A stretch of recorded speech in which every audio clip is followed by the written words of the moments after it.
question a lot of things. Yeah. My parents, there's certain things that they did teach us is to speak up.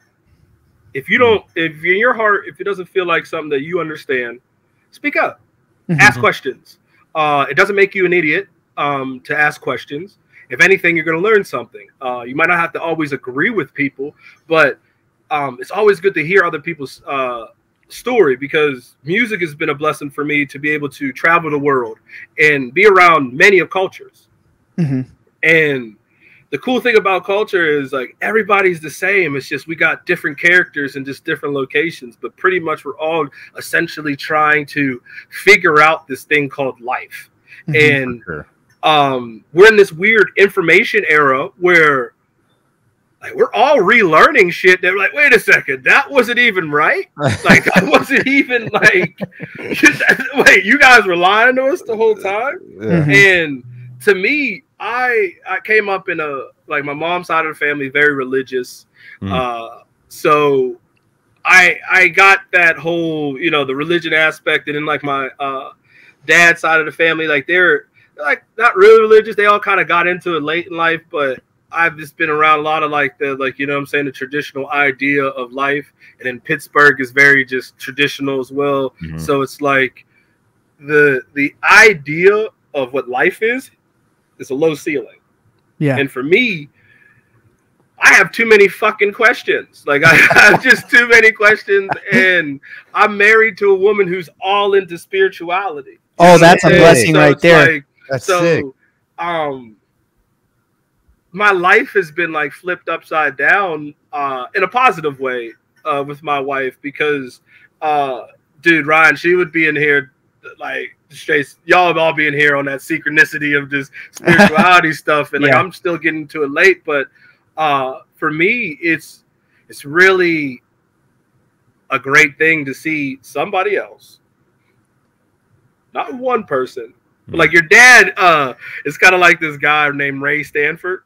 It's a joke that me and my other engineer producer who I like kind of like mentor, Priya, we found this guy randomly. He's like a marine biologist, but he's not he doesn't have a degree, but he's like I'm Ray Stanford, plain and simple, no PhD. And it's like he does his own thing, and he does it because he wants to. And it's like I feel like your dad is like similar to that. Like he has like no gain for this. Like he just naturally likes this, and it's like he's just informing people, and the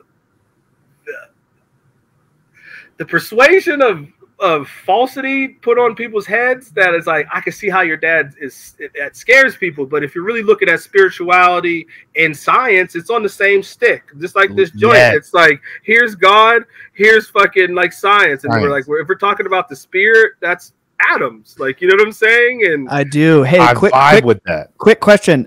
You've been spitting some heat. Are you okay if we keep the last few minutes and we just like roll? Oh, yeah, we're rolling. All right, so we are rolling. We are started. We're rolling. I'm gonna let you. You don't need an introduction from me. How would you like to, for those who are tuning into our show right now and they're not aware of you, what's like? How would you introduce yourself, and then we can pick back up on some game that you've been spitting? So if I was to do how every interview always introduce, my name Ricky P, the one and only, the man in the mirror can't even clone me. You know what I'm saying? I'm from Pittsburgh, Pennsylvania. I am an audio engineer, producer, writer, artist. I am part of Taylor Gang. I'm also signed to Sony BMG. I made most of my acclamations with working with Wiz Khalifa. Shout out my boy Wiz. He was the one that gave me like my first real shot at doing this thing called music and at a professional level. And I am now a dad that I'm like avid first. So that all that shit is cool. But the day that I became a father is whenever like the most achieved things I've ever done, even though I am 5-time Grammy nominated diamond. Ooh, tell him. Hey, pressure makes diamonds, baby. 5-time Grammy nominated diamond engineer. Tell him.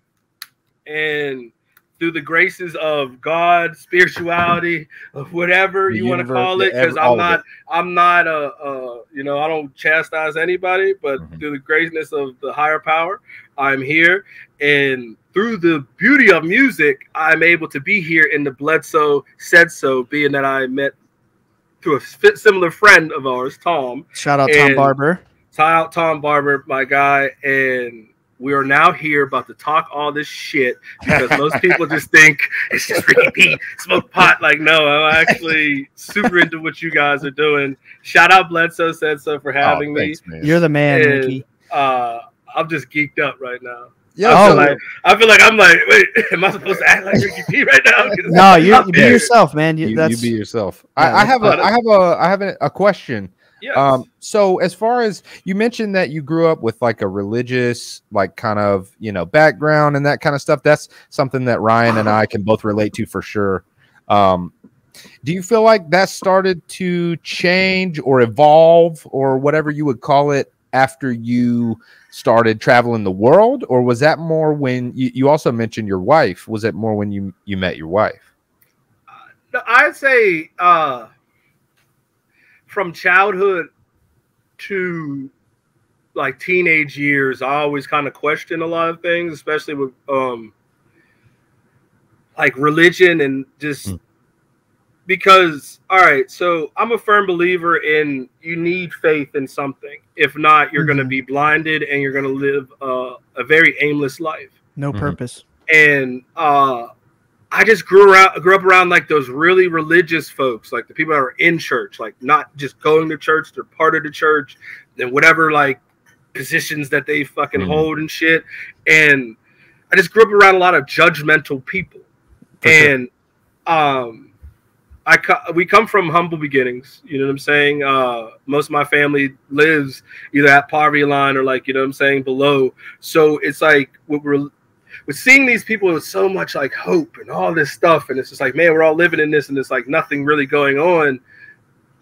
It's like, how can you not question, you know what I'm saying? Like people who have so much faith in something that, you could speak about it, you can't touch about it, but you're seeing the lack of physical evidence of what they're saying is right and how they're living is right and how anybody else is living is wrong. It's like, how are they wrong if they're in a better position?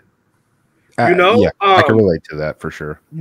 And I was always in like my parents, like Pittsburgh's a crazy city. It's predominantly white. And if you know about the history of Pennsylvania, the border of Pennsylvania is the Mason-Dixon line. That's the 13 original states. So you're dealing with top tier neutral slate like racism. Like you know what I'm saying? Like we're talking like you could drive 45 minutes down the road from where I'm at and you're going to see Confederate flags and they're going to be questioning why I'm around. Pennsylvania has the highest like per capita of like KKK members and shit like that. So you're dealing with a lot of like traditional weird racism. And whenever I say that, if you don't understand, like say even gospel, we got that from the poor whites from you know what I'm saying, that were running this actual slave plantations. You know what I'm saying? Like we learned the Bible from these people. We weren't learning it from the plantation owners. We're learning it from the poor whites that came from the lower port of England.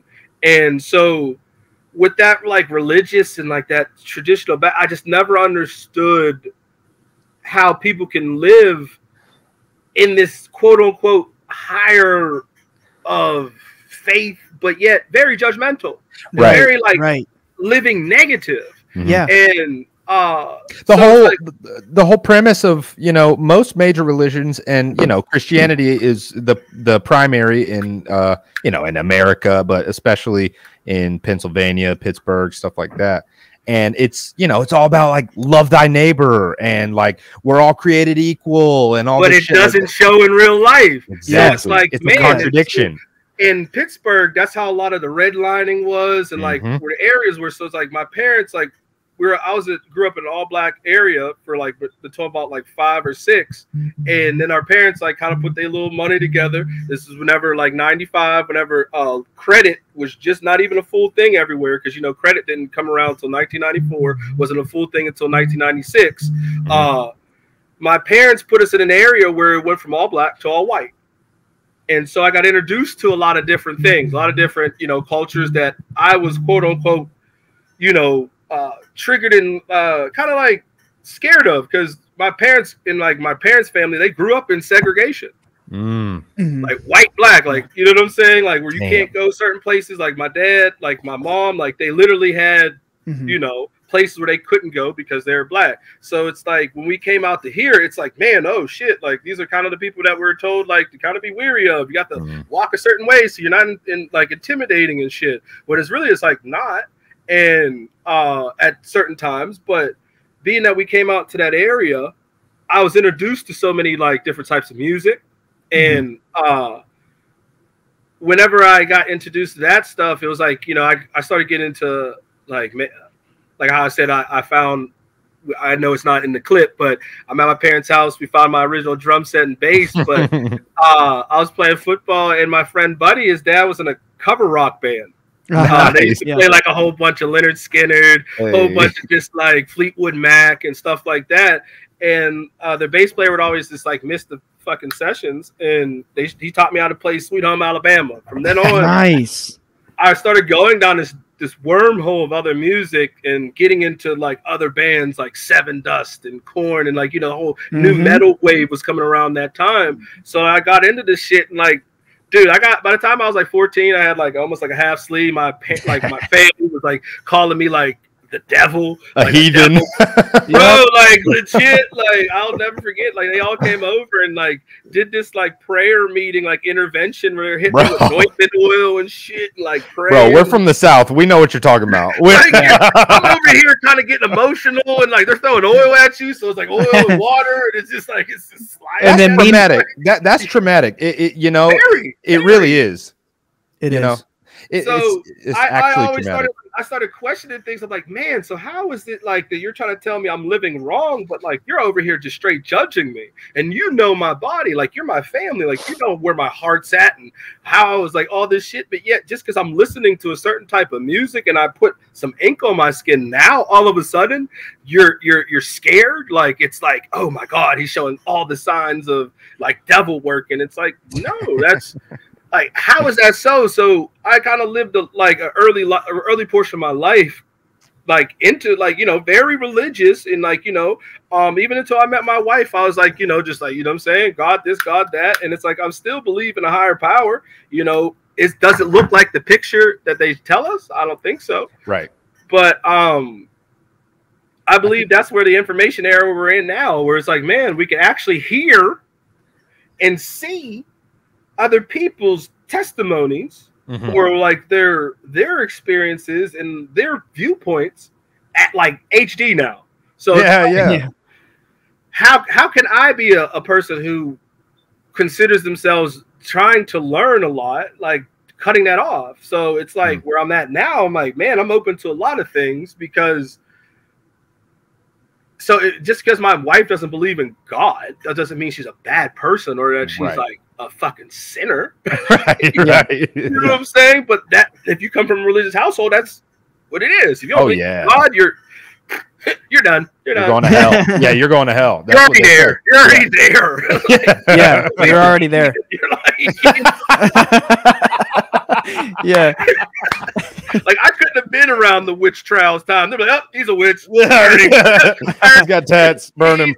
It's funny, man, because like that experience you had with like growing up listening to like, so to speak, like bumping into, you know, white kids in the white neighborhood and getting like rock and roll. We kind of had like a mirror but opposite experience getting into hip hop as little kids. I can imagine you guys hearing like, you know what I'm saying? And the metal. I don't know if you're familiar. Well, of course, you're in the music industry. We're from Fayetteville. We're from Fayetteville, which, you know, there is a big hip hop scene. There's also a large black population. Like, in fact, I mean, I think it was probably 50-50. It's 60%.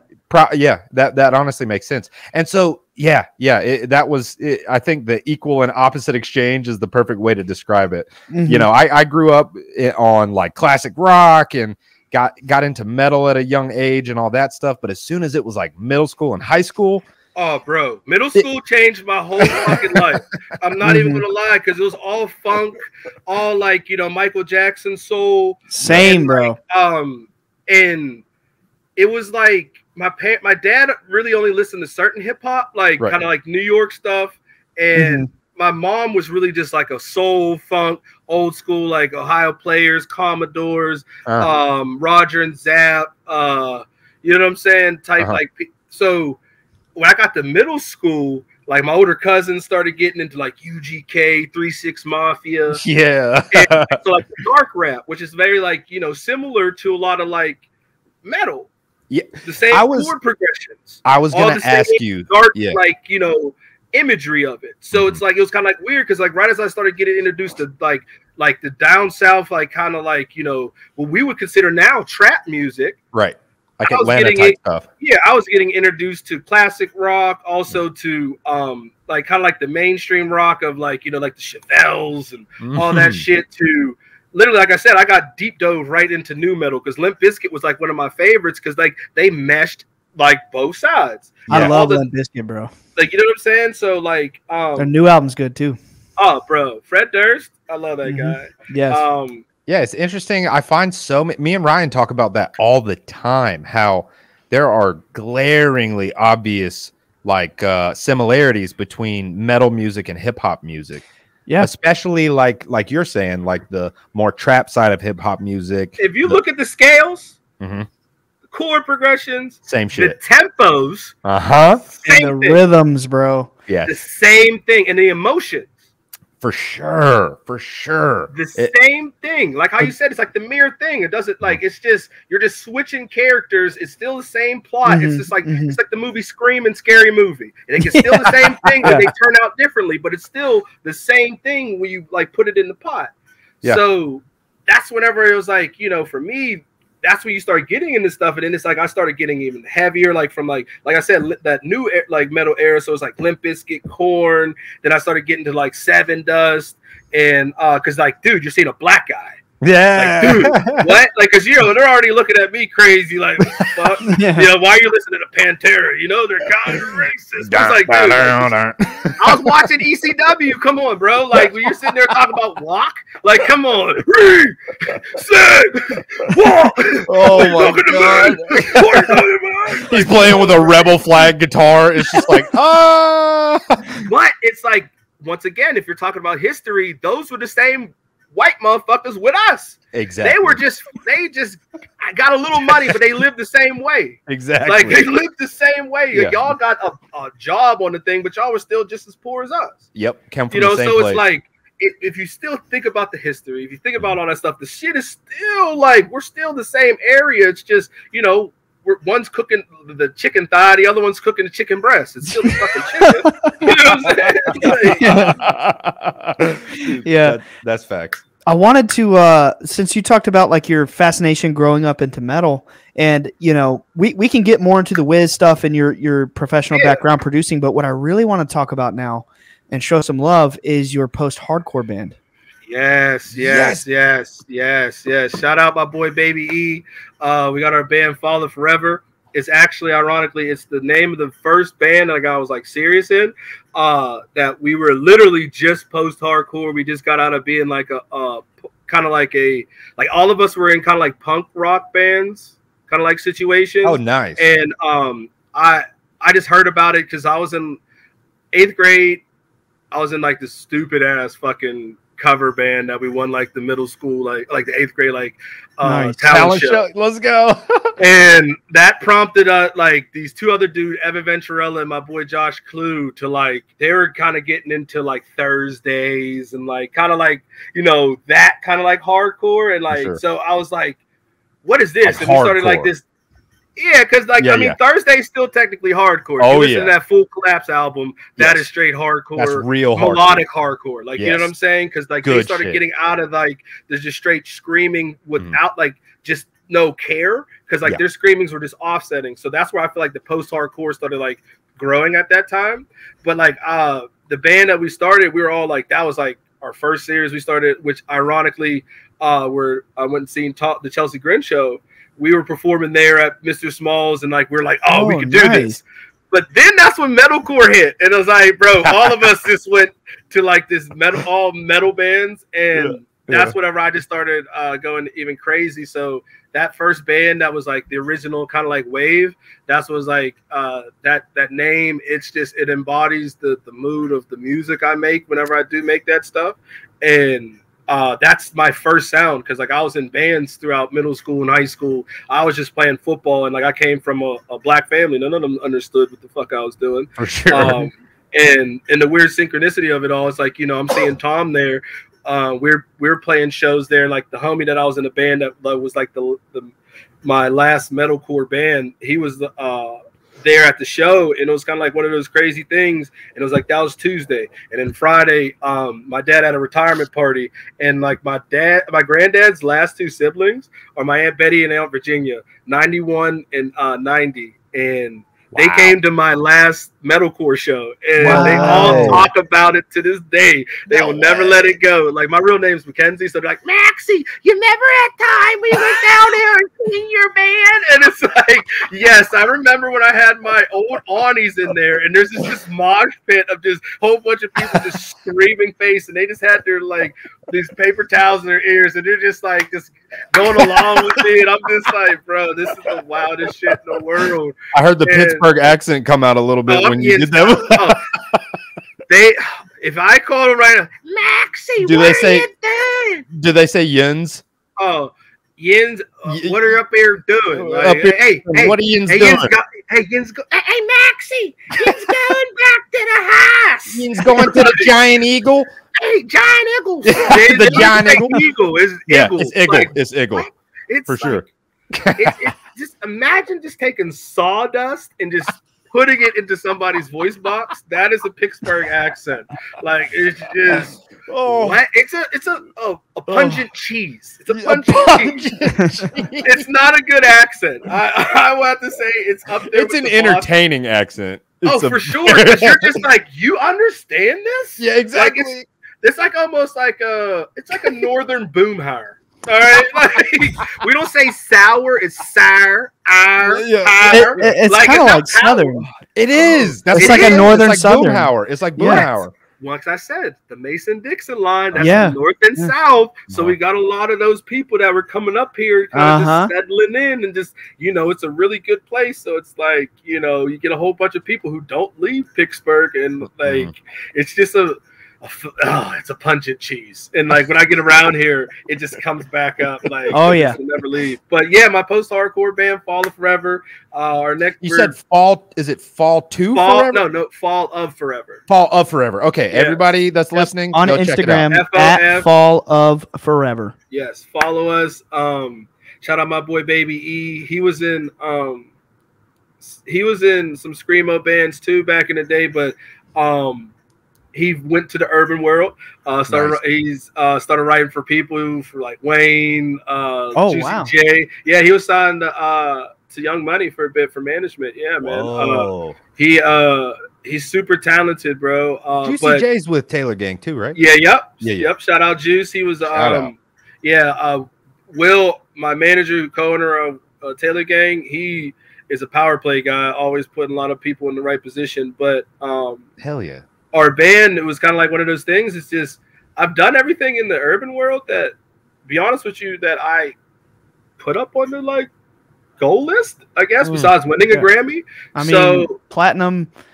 Correct me if I'm wrong here, but you know, you did See You Again with Wiz and Charlie Puth, right? Yeah, I engineered that. I engineered Wiz's parts. So that's for a dummy like me who's not a producer, what does that specifically mean? You engineered that? So the guy who's the engineer, there's a tracking engineer, which I was on that record. Nice. There's a mix engineer, actually a range engineer who just kind of like gets everything right, all that shit, mix guy or a mastering guy. That's who I was. I was the guy who was recording the vocals, and that was a movie song, so I don't know if you know about like sync placements and stuff. They submitted to like 1 million people. Like when we got that, Charlie wasn't on the hook, even though he wrote the hook and did the original reference. We got it. It was like Trey Songz was on the hook, and then like Chris Brown was on a version. So it was like Trey Songz had a version, Lil Wayne was on the song, and somebody else like the version that we got. It was like, you know, because that's what movie role stuff is. You just sit there and they give you a little sheet. You got it sync place to a movie. Well, that's Fast part Five, of the right? yeah, that was part of the Fast. No. I forget Fast and what. Furious 5. Yeah, and that was the one where Shit. Paul Walker passed. Whenever he Right. passed away Yeah. during filming, That song So- blew up. It was like extreme dude, that extreme song viral. was just like probably one of the wildest situations ever. We've been a part of movie songs before, and a couple like video games. We did the new Teenage Mutant Ninja Turtle movie one. Whenever it came out, animated one. I think it was like 2014. That movie or Yeah, whatever. TMNT. Yeah, we did a song on that one. We did a few other records for Fast and the Furious before too. But so it's like we're like just submitting. Wiz will just do his verses. They always send you like some sheet where like they have like certain keywords and phrases that they want you to like kind of incorporate into your thing. Like, you know what I'm saying? Like if it's about family, like See You Again was about like remembering somebody, but in a positive manner. You know what I'm saying? So it's like they kind of keep you to try to like they'll give you a few words to try to throw in there and shit like that. So Wiz, it was like a crazy time for us. We were on the road heavy. He had a loss in his family. I lost my grandma and like my first cousin within like 2 weeks. And like during that time. So it was like really heavy. And like when he did his first verse, we were over at Snoop's compound, and it was just us. It was just me, Snoop, R.I.P. Uncle Junebug, and Snoop's engineer. And Snoop's a real good mentor to Wiz, and like he's been a mentor to all of us.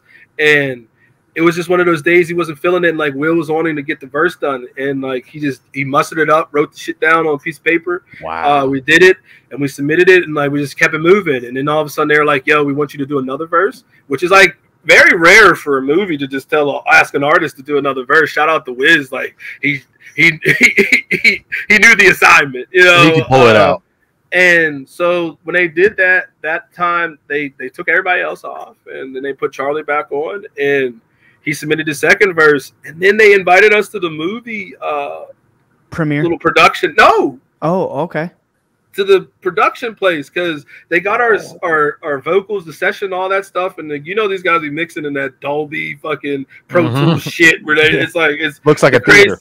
Yeah, it's the craziest Pro Tools setup you'll ever see in your fucking life. And it was just literally me, Wiz, Will, and shout out Constance from WME, and we were just over there, and they showed us the fucking part.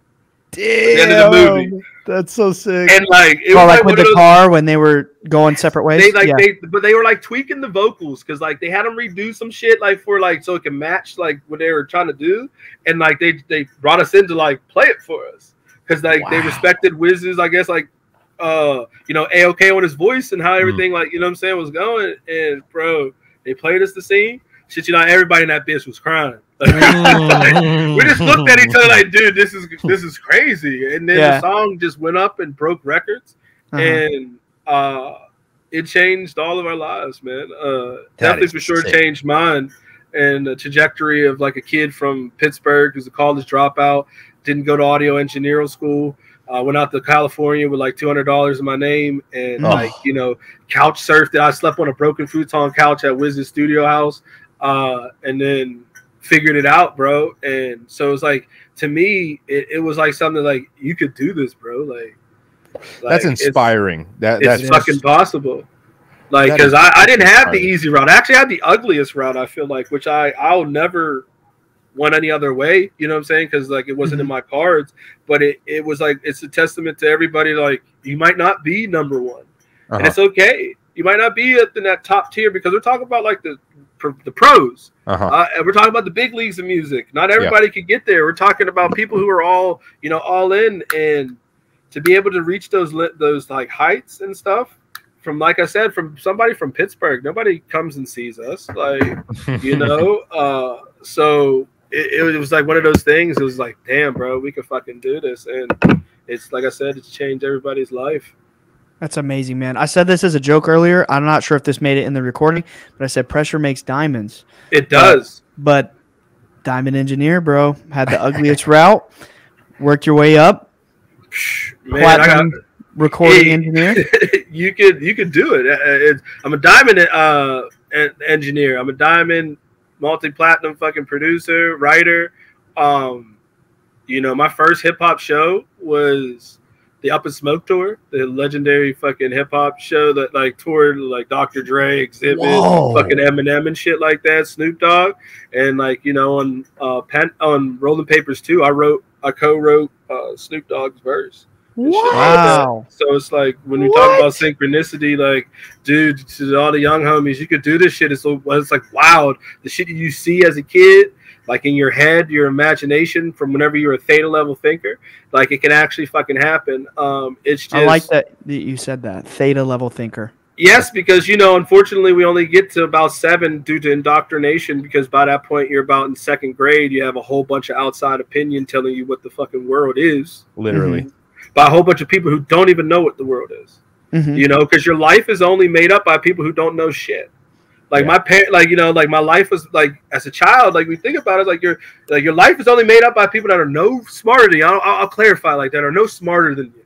You know what I'm saying? Like, my parents are smart people, but like we have more information that they do. So it's like I'm smarter than my parents due to the information that I have. Likewise, like my son is like 18 months, and this dude is doing all types of shit. Like, where the fuck did you learn this shit? But it's like it's like the coding, and it's like when you think about theta level thinking, that's what they say. You have the highest imagination, so that's why kids can think a rock is like a ball or some wild ass shit. It's because of the energy. So in order to really be happy in life, you have to find a way back to that. And unfortunately, we have a lot of things that distract us. And where I'm at in my life, I'm healing my childhood trauma. Like, you know what I'm saying? Like, facts. Because becoming a parent, it taught me that, like, you have to reparent yourself.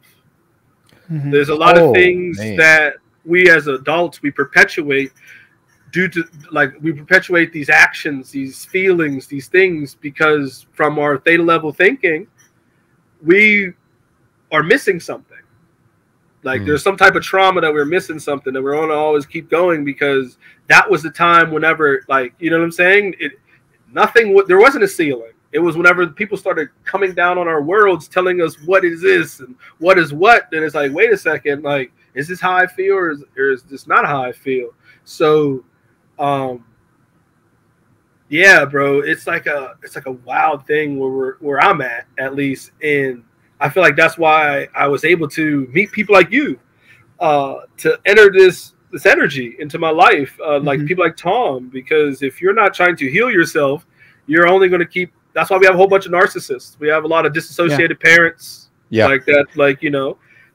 You're talking about breaking the cycle of generational trauma. Yes, you know what I mean? Because it's not easy. It's not easy, and it's not color bound either. But you know what, bro? You know what I just read recently that blew my mind? If you do this, which I think you will, I think we're in an age now where a lot of us are going to do it. You know, it's that time. And if you do this, and if you break your generational trauma, for all of recorded history, you will be the ancestor that saved your bloodline from those curses of trauma. You see what I'm saying? That's why did you say that? Because my wife was like, funny. It was like, what do they mean by, like, keeping the bloodline strong? And I was like, well, certain people were talking about incest, but they were. Yeah, I'm not talking about that. Yeah, but I'm talking about the trauma carried down through genetic I'm memory. talking about, like, I was like just saying it like as a joke, but I was for sure. Trying to say is what we're trying to do is coming together and really trying to make the family better. Yeah, you know, and that's how you break that. Like, when you break these things, these cycles, it's like, I understand where I'm at, because, like, as a parent, when I became a parent, I started seeing, like, my dissociation to certain things. But then I had to go back to, like, my childhood trauma. It's like, damn, I was a latchkey kid. You know what I'm saying? I don't know if you know what that term is. Like, those are the kids who grew themselves up. Like, I had a key to the house at 5 years old. 6 years old. So it's like I came home to an empty house. Like, you know, your parent, like, my parents came up in that era where two household, unfortunately, they bought into the propaganda of separating the household, that, like, you know, women are just as equal as us in the work field bullshit. Like, they're just really much trying to tax somebody else in the house that they couldn't tax. And they were trying to work to give us a better life. So it's like they weren't around. So it's like you deal with disassociation, which a lot of the quote unquote narcissists that we have is just really coming from, like, abusive households, bro. Like, there's a lot of trauma from a lot of people, because a lot of they weren't focused on the proper things. Like, it's not always about money. Like, especially like with my son. Like, my son can give a fuck about what you buy him. He cares about love. He cares about hugs. He cares about attention. Spend time with you. Yes, he wants you to be present and changing these things, it's like I have to go back to childhood me, 0 to 7. You know what I'm saying? That's and like when you go to those timelines, you think about what those times for you. It's like that's whenever life was just so like there's no ceiling, and then from that point, from 7 to about like puberty, you're over there just emotionally just going through a whirlwind. And if you don't have emotionally mature parents or emotionally mature family, you're gonna like it's just gonna fray around. And I guess I'm blessed to have music because it's like it brought me to all this shit. And then when I got to my wife, she's opened my eyes to so many things. And when we started this family stuff, man, it was like I went sober for 6 months. Like me and my lady got married in that 6 months. Then it's like we had like after we got married and we had our son, like we like you know because we were already trying and like it was like one of those things we had our son afterwards. So it's like okay, cool, we're doing the steps because my family is like fuck, it's a rite of passage at 18 to already have a kid by now. Like, you know what I'm saying? Like, out of wedlock or even just like you know not even trying to start a family out of love. Yeah, you know what I'm saying? Because it's not about money. It's not about all this shit, bro. Like money, you can get money. I know a lot of rich ass motherfuckers upset.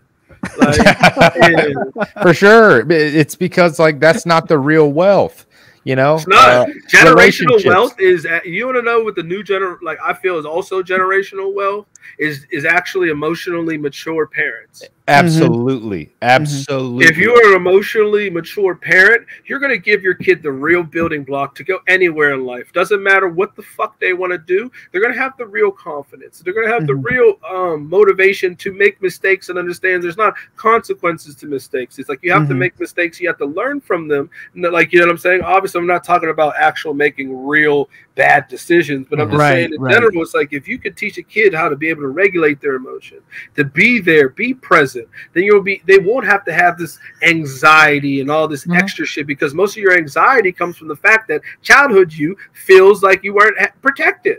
Right. Dude, I relate so much to like literally everything you're saying. You know, we grew up, well, I mean, like my family, we grew up like. Hey, give me some background, baby. Yeah. I'm Larry David, I'm going to flip it on you. Yeah, let's go.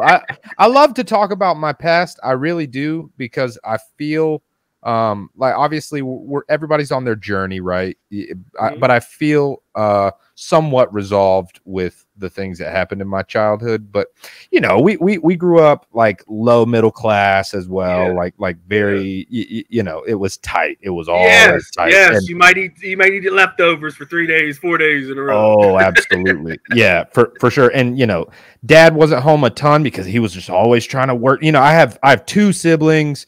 So, you know, we were all crammed into this little house. He's just trying to do whatever he can. And, you know, in many ways, I respect him so much for just grinding and just providing for us. And you know, I love my dad. We have a great relationship now. But like what you're saying, the emotional awareness, the relationship level, all of that stuff was pretty bad. It was pretty tumultuous. And it was passed down to him.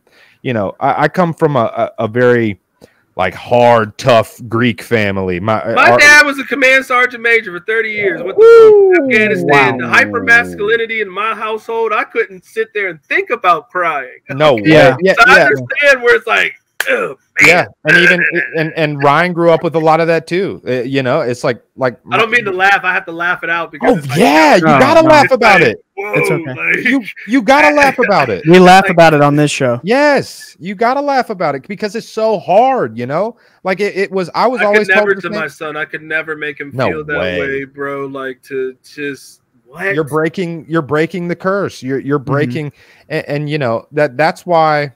You know, there's still pressure on me to this day, somewhat from. You're a man. Like, we have pressure so much on us. Like, absolutely. We have this outdated rule, what we have to be doing. And nobody, at least for me, where I'm at in my life, I didn't get taught how to be a man. It was like, I didn't have those dad sit downs. Like, the nigga was out there having to do what he had to do. And like how you said, it was passed down to him. My grandparents were married 59 years before my grandma passed. I can count on one hand how many times they maybe said I love you to each other. Oh, like, you know what I'm saying? So it's like, was love around like that? And it's like most of my parents don't come from that. Like they come from a lot of like different types of like, you know what I'm saying, traumas and like, you know, backgrounds. So it's like, bro, love in our household was just like, whoa. It was tough. It was just tough love. Like tough love. My mom had 2 boys and it was just yeah. what? Like I can't teach how to be a man, blah, blah, blah. You're like, oh shit. So you're just out here doing wild shit for nothing. I literally had a conversation with my dad maybe 3 or 4 days ago. I was over there, and my cousin drives up with his daughter. He has this beautiful little, I think she's like 1.5 years. And he just turned to me and he's like, man, he's such a good dad. He's just such an amazing dad. And my cousin's younger than me. And I said, Dad, you know, our generation, me and my cousin, our generation, we lead with our heart first. That like we saw all of the crazy pressure and all of the crazy, you know, the things that our fathers and grandfathers and great grandfathers did to themselves to try to quote unquote provide for their family. And they did financially. What do you mean? You mean they sat there and gaslit themselves into doing a whole bunch of shit Exactly. to come back home miserable as fuck because like they still can't appease everybody because all people just want is time. Exactly. They got nothing to do with else what you think you're trying to give them and do all this shit, but unfortunately they have to gaslight themselves and think this is what I have to do and this is all this and all that stuff. And it's like, dude, all I want is a fucking hug and like like a conversation, you know. It's crazy because we had to settle for bare minimum. What you're talking about is like you're like, yo, you had to deal with the bare minimum of just like getting a roof over your head, clothes on your back, food in your stomach. And you're basic not human rights. danger. Yeah, like you're not in present danger. Like, you know. Oh, yeah, and I was told that, you know, I've been and I want to just put this out there. We just recently had my dad on the show. He's undergone an amazing I can already imagine because he has a son like you. He has a son like you who's thinking about these things, like you said, leading with his heart, letting him know like it's okay to be fucking vulnerable, Dad. Yeah. Like, matter of fact, most of the time when you yelled at me, I just wanted a fucking hug and told him tripping. Like, yes, exactly. You have conversations like that too. Fucking hug me and tell me I'm fucking tripping. Yeah, we have conversations like that to this day. I mean, and he still feels all this guilt. And I told him on his episode, I said, Dad, I don't even talk about that stuff with you anymore because at this point, there's no point. Like, we got to reset. We have to hit the reset button and have good memories, good times together. Man. I was like, I hope y'all hugged it out. And did absolutely. It's weird. Like, absolutely. I just kind of thought about it, but like you almost hit at a point when you become an adult, like our age. I mean, we're all similar age. Yeah, I'm 34. You know? Okay, yeah, I'm about to be 30. So like, you guys are still a little early. Yeah. So like we hit a point in our age where like, do you guys ever feel like you're kind of parenting your parents sometimes? Yes. Oh my God. Yes. Like emotionally parenting your parents. Yeah.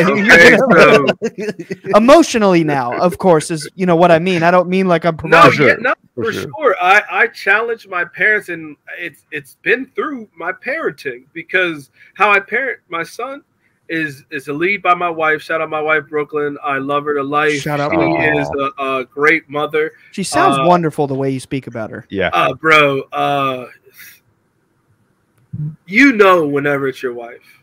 Mm-hmm. Oh, yeah. I feel the same with mine, and Nick was the same with his. Mm-hmm. I never believed in marriage, and nor do I still believe in marriage, but I believe in my wife. Oh, man. Wow. Brownie points for you, right? No, bro. I say it all the time. I say it all the time. That's beautiful. I wear my rings. I have like different types of rings. I wear my rings more than she do. Like, you know. That's beautiful. But it's for the mere fact, like, with us starting a family and seeing the person who she is, it's like, man, like, I chose the right person. And with how we raise our son, we draw the line in the sand. There's a lot of things that because my wife has challenged me so much. Shout out my wife. She's pretty much the main reason why I changed my whole life around, because if it wasn't for her, I would still be caught up in what we would be in calling the Matrix. I would still be stuck in the musician industry life. And she challenged me a lot of things because, you know, as men, we often say, like, that's how I was raised. Like, if, like, a woman's challenging us, and it's like, man, that's how you was raised, but was it right? Yeah, but what are you doing now? We're not even getting that. How you were raised, was it right? Oh, you could be like, you know, you could come from a certain household, but like, was that the right teaching? For sure. Like, you know what I'm saying? How I was handling love, was that the right way to handle love? I think most people don't think that. You know what I mean? Like, I don't think most people they think like, oh, it's not possible. I was raised wrong. You were raised wrong. Right. No. Well, our parents are ordinary people too, and they can be messed up sometimes. Exactly. Swear. So it was like one of those things. She was like challenging that, and I started like looking at things. I'm like, man, you know what? No, I don't like that. And then I started looking at things like how like my drinking problem that I was having, and like I'm 2 years now. I'm now 2 years and 9 months sober. Let's alcohol go. and all like party drugs and shit like that. I would be considered California sober because I just smoke weed, eat mushrooms, and do DMT. Yeah. So, hey, you're spiritual. You feel yeah. right. So I'm just seriously, I'm just a spiritual guy now. Yeah. Shamanistic. Yeah. Yes, but it's like one of those things. It was like how are we going to be doing these things? Because like I was like seeing like my drinking habits, and it's like, oh, it comes from your household. All the shit you're talking about raising. Well, I am a narcissist because I had disassociated parents. And when you have disassociated parents, you're going to have these high expectations, and you create imposter syndrome, which came Ricky P. You know what I'm saying? Like my whole like I wanted to make music. Mackenzie was never like had a safe place. Like all my creativity wanted to be in bands and do weird shit was never safe. It was always told I was fucking weird and I need to be doing this playing football because I'm strong and I could do all this hyper masculine shit. But it's like, yo, Mackenzie really genuinely wanted to make music, but you don't fuck with that. And then like I got a nickname, Ricky P, like through like football and being competitive with like the other side of town and like my rest of my family, because a couple of my cousins with the NFL. So it's like, cool. I have a very high athletic family. You have a high ability family. Yeah, so it's like one of those things. It's like, man, it was like a whole bunch of this shit, and it's just like, oh, I could see how I became into this imposter of like running because I dropped out of college and my parents kicked me out the house. So it's like Ricky P, you didn't like Ricky P, but Ricky P's getting all this respect.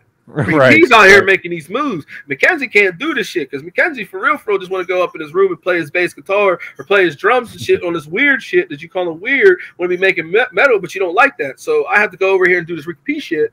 You know what I'm saying? Because I could go compete, go be hyper masculine in that shit. So it's like it creates this imposter, and it's like, man, by the time I met my wife, I don't even know who the fuck I am. Yeah, damn, that's really deep. Most of us do it, and it's like, look at any creative. It's an imposter syndrome, bro. We end up believing the actual character, and that's why Tony Montana died. He started believing Tony Montana. He forgot about Tony. He forgot about what he originally got into the game for, was just to get out of not doing this bullshit. He didn't want to be no plug. He actually he was a man with a cause. But then once he started getting some money and started believing this moniker of like Tony Montana, it's like that's how he had his weird 24 hours of having like, you know what I'm saying, falling out with people, having his sister try to hit on him and then get her back blown out and all this shit. He killed a whole bunch of would-be assassins just to get his fucking back blown out by a shotgun and fall romantically into his pond that's inside his fucking house. Like, you know, his mountain. But like we end up doing this shit because we have disassociated, like, you know what I'm saying, like parents. So when I became a parent, I had to start reparenting my parents because I'm like, yo, you're not doing this to my son. You're not going to tell him he can't do something and all this shit. If you're around him, let him do his shit. My son's very independent because we don't force him to do stuff. That's how it should be. You give him respect in that independence. He's not an annex of me. Our parents had us because they wanted to have kids for their fucking look or their narcissistic, whatever the fuck they wanted to call a family. Had nothing to do with us. Because I bet you any money, most of you would probably could go back in life. The only thing you would probably change was just asking more of your fucking parents. Yeah. If I could go back and get less of what we had and more of my parents, I would do it in a heartbeat. Absolutely. You know what I'm saying? And so it's like with reparenting my parents, it's like, like there are certain things you got to start focusing on. This is why you do this. It has nothing to do with right now. It has everything to do from 0 to 7. If you don't heal childhood you're just going to keep perpetuating all the bullshit. It's going to keep repeating. Be different characters. It's just going to be different characters, same fucking movie plot. Scream and Scary Movie. It's going to be... And you're really good at the callbacks, man. But it's going to piss you off because it's going to be, one's the real fucking thriller. This the one that's the box office one, and then the other one's the fucking joke that you're like, fuck. So which one's which? Are you going to be the king or are you going to be the jester? And half the time, we're the jester trying to become the king. Like, you know what I'm saying? But we end up believing the fucking role and we ended up falling on our face. And it's like, man, if we don't sit here and focus on this shit or reparent our parents, because if not, we're going to still have these weird self-doubts and your kids are going to hear that. But my son won't deal with none of that shit. My son's not going to school. He's going to learn about having activities. He's very smart already. He already knows how to do sign language, all types of shit. It's like one of those things. It's like, we don't have to go and like, you're going to learn about everything. But he's going to have activities. He's already into Muay Thai. I already showed him how to do like pad drills, all this shit. Yo, like, that's he's going to be the lion and the lamb. We're not going to be over here teaching you to be one thing. We're actually learning our son. Like that's the whole point. Like me and my wife created him. We made a plan. We're like, we're getting married. Like, let's create a family. Like, we brought you into this world. You owe me nothing. I owe you everything. Yes. Yeah. That's such a common misconception. It's a huge misconception. I feel like parents think like, oh, well, I brought you into this world. You owe me everything. No, you were just freaky with mom. I didn't ask to be here. I didn't ask to be born. Dad, all you you just shot mom's club up. Like, we're adults. Mom told me what it was. You had a late shift. You came home. She threw that ass on you. You couldn't get to the drawer, and you knew what she was doing, and you didn't give a fuck. You already got one. You knew what she was doing. Like, fuck it. We're just gonna have a baby because like we're just married, and that's what we fucking do. Like, you know what I'm saying? It's like out of like love or like trying to put it together. Oh my god! But it's serious though. Like, you have to make a joke out of it, because if not, you're like, damn, bro, like, you're always harping on me, trying to tell me, like, I brought you in this world, I can take you out of it. It's like, dude, what the fuck? Like, I didn't ask to be here. Like, I didn't ask. I'm just doing what I can now that I'm here. Like, you know, I didn't get a say in this. I had the same exact experience. Like, you know, with my dad, he always wanted, he put me in football, he put me in basketball, he put me in baseball, all this stuff. And because it fit his narcissistic. Oh yeah, straight up. That's my boy. I never followed through with any of it. And then around like 12 or 13, he was like, well, if you're not going to do any of this shit, like maybe you'll, you know, he's like, go do whatever. And I picked up my grandfather's guitar, and it was a rap after that. It was music. But imagine during theta level thinking, whenever you're not even thinking about shit, and you could have been learning stuff without even thinking that you're learning stuff. You know what I'm saying? So it's like, that's what I'm at with my son. It's like, oh, damn, well, if he's interested in this shit, like how he's interested, like I take him to shows. Like, I'm part of the music industry, but like, you're going to be in the studio. Like, third day he was in the fucking world, bro. When the first day he got out the hospital, I took him to the fucking studio. He listened to You Are My Sunshine through Augsburger speakers, custom Augsburgers, which are $100,000. You know what I'm saying? It's like one of those things. It's not like a flex, but it's like one of those things. Like, he came out in this world to see if like he's a frequency baby. Me and his mother got into synchronicity. Like, we like did a whole bunch of shit. I changed my lifestyle, my eating habits, my people. I drew the line in the sand for everything, because that's what you're supposed to do for your child. You're supposed to. It's supposed to be your child first, not anybody else or what they think about it. So it's like, I want him to be able to be with me, because don't you ever think about it back in the day? Like, damn, like, what were you doing, Dad? Like, you're saying you're at work, but like, what were you doing? Right. Like, you know what I'm saying? Like, we always get the Stonewall gaslight. Like, well, no, I was at work. Well, it's like, I was working to provide for my family. Stonewall. That's a Stonewall right there. It's like, well, no. What were you doing? Like, because what about when you came home? It's like, you know, it's what about when you came home? Come home, what you gonna do? Sit on the fucking couch, turn on the TV, start barking at us, having these unrealistic expectations of us, because what? You're not doing it. And that's where we get these harsh punishments or these harsh consequences or these harsh judgments, because they have this false idea that we're going to live up to some fucking imaginary standard that they're not even showing us. You know what I'm saying? My parents were always about school and all this shit, but were you sitting down studying with me? Exactly. How many tests did you actually, like, you know, like, besides asking me if I have a test, did you actually like sit there, help me study, come up with cards? Like, you know what I'm saying? Were you showing me these things? Like, you guys were the ones that went to college and did that shit. I didn't. So it's like, if you're a studious person, how do you expect me to pick up being studious? Yeah, you grew up like me, man. Like I just throw you outside and be like, ugh. I just want to put this out there. My dad listens to every episode. Dad, I am so thankful that you were endlessly loving to me as a child. No, this isn't. This is just my testimony. Right, Like, right, I don't- right. I don't But my bad dad things- actually listened, so I had to say, No, Dad, my parents we're know, helping like, these boys right here. No, but I no, love you, like Dad. my parents know, like I love them to life. Like I wouldn't choose any other parents. Like Of you know what I'm course. saying? Because I'm very I- blessed with the parents I have. yeah, like I'm blessed with the parents I have and the things that they did. Now that's my job to educate them on the things that they weren't doing, and like educate them on by, not even what they were doing. It's really educate them on my feelings. Yeah. Because yeah, man. As adult me, I just need you to validate my feelings. I don't need you to understand me.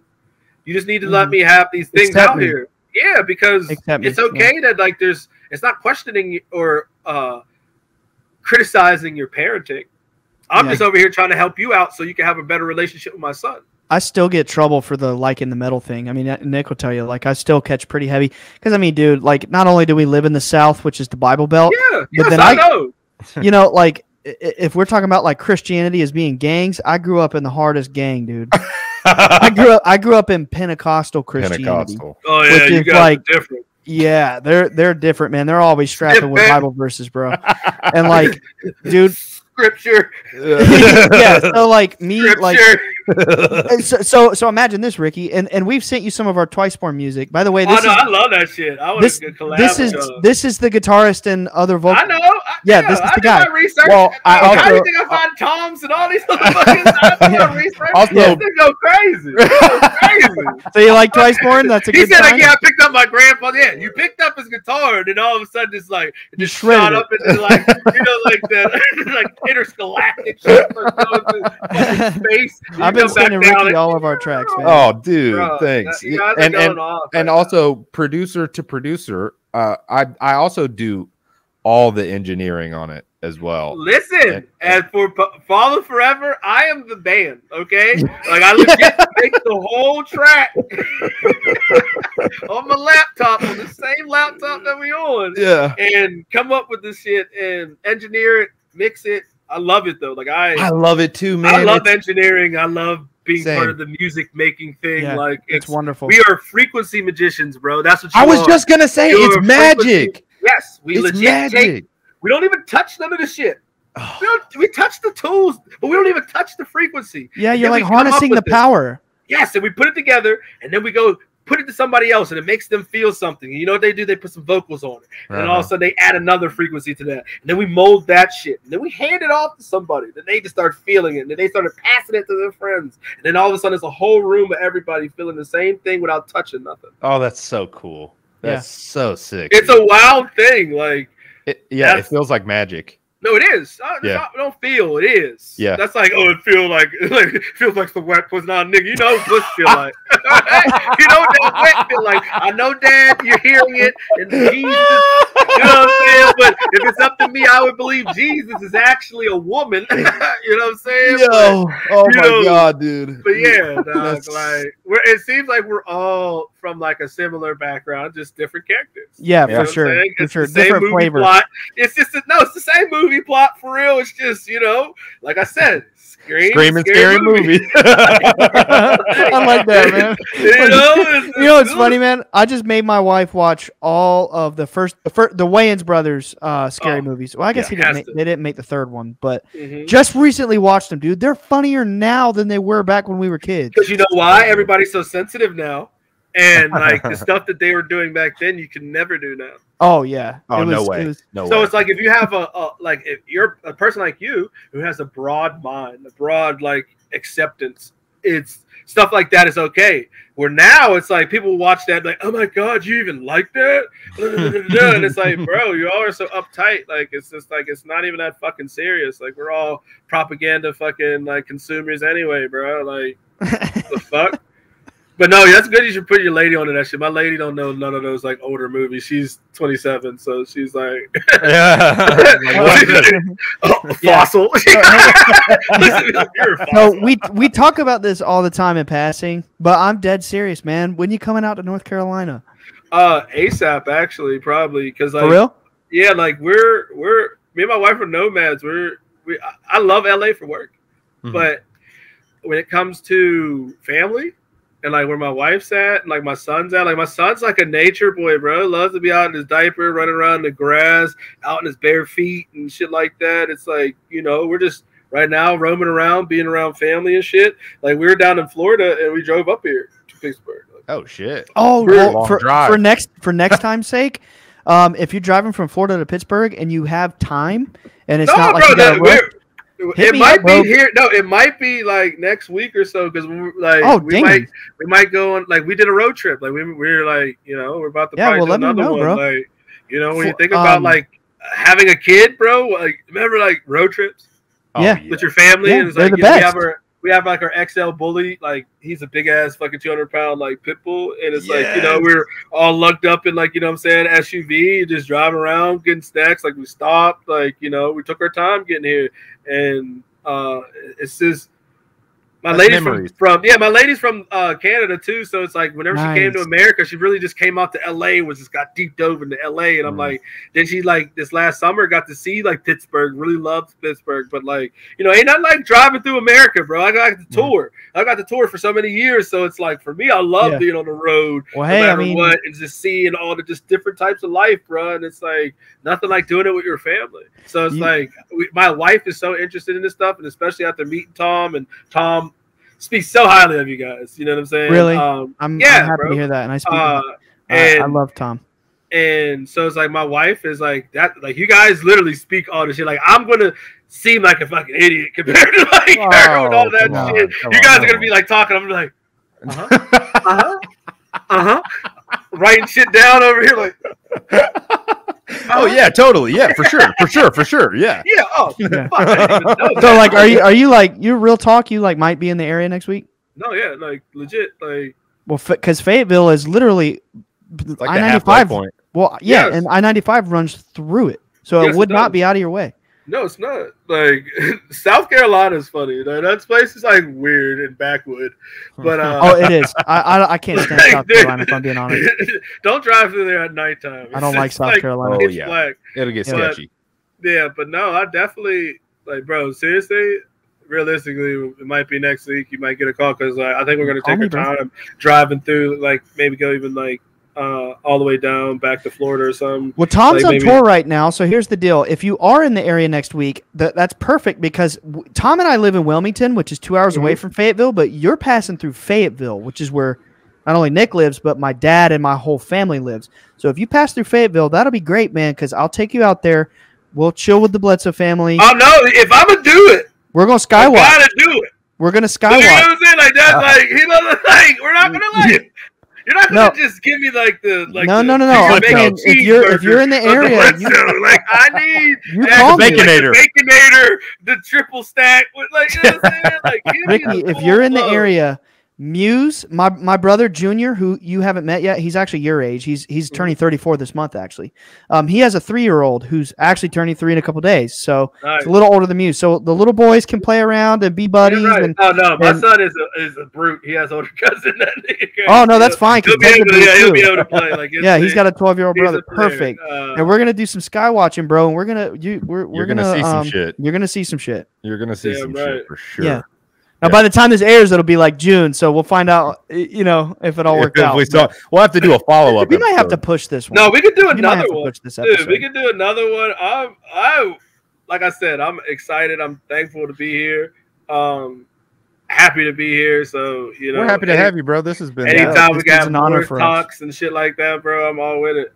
Well, yeah, and then especially in the future, we got to do a really special episode where you and Tom, well, I mean, he's on tour, and apparently they just announced yesterday they're immediately going to Europe after this tour ends. So he's going to be gone for a few months, unfortunately. But the next time you come around, we got to have both of y'all on, and we'll do like a huge crossover episode. That would be so sick. It will be sick. Super tight. It will be sick. Fucking tight. I'm down. Yeah. So I wanted to shift gears a little bit. So we kind of like started the recording. Like we didn't officially start recording, and then you were spitting game, and I was like, yeah, we got to include this. Yeah, we can do it. Hey, we got to do another one. Let's do another one, bro. Well, no, we're good. We can just start here. Oh, yeah. So I would be remiss if I didn't ask you about this like in a little more detail on Bledsoe Said So for our listeners. Yeah. But I want to dive back into a little bit more about like your experience with our book. Yeah. Like I said, I got pretty early into it, and hold on, I had to get a water brought to me. Thank you, D'Angelo, oldest kid. Hey D'Angelo, what's poppin'? Came back from another world league, whatever the fuck. He's in a robotics league. They got a bronze team. Nice. Yeah, these kids are smarter than us, bro. I'm trying to tell you. Like, they're different. They got different coding. Robotics. Damn, that's sick. I wish they had those kind of programs when I was growing up. Bro, my wife's been finding all this old shit. I mean, we had shop class. They got robotics. Right. We're playing with wood. They got actual robots. Computer chips. That's awesome. Completely different. But That's no, I just got early into the book. It's really after they got to whenever the Pope is coming into Philly, and which is 6 hours, like 5-6 hours away from where I'm from, Pittsburgh. And I got really into it from talking with Tom Barber, and he sent me your dad's Instagram page. He sent me a couple videos on, like, he's like, bro, because we was talking for like an hour, and like he's like, damn, bro, we think a lot alike. And I'm like, yeah, bro. No. He's like, I think I could talk to you about some other shit. I'm like, hit me, bro. Like, I've heard some wild shit in my day, so you're probably not gonna tell me nothing wild. And he started telling me about like you know what I'm saying, started showing me some videos, and it was like your dad, like, getting, you know what I'm saying, getting visited or whatever you want to call it, just like his energy was just kind of channeling, you know what I'm saying, these orbs, and it motivated me to start deep diving into it. And like I said, I'm really early into it. By the next time this airs and we can talk next time, I'll have you a full deep dive of how I the book. No pressure. But yeah, the shit right now is cool because, like I said, bro, or I don't know if, like, I'm from a religious background, so hearing stuff like that, it's very eye opening. It's especially when you can see it. And you hear people who like don't want anything from any monetary gain. It's just information, which I'm a firm believer in just giving information. We're supposed to be doing that, right? Like, so I'm just been intrigued. Knowledge should be freely shared. Yeah, and now I found myself on the Bledsoe said so. Always got to name drop it. And yeah, we're here. I appreciate that, man. Hey, I hadn't even told you this yet, man. Well, I can't go too much into it, but we're gonna be.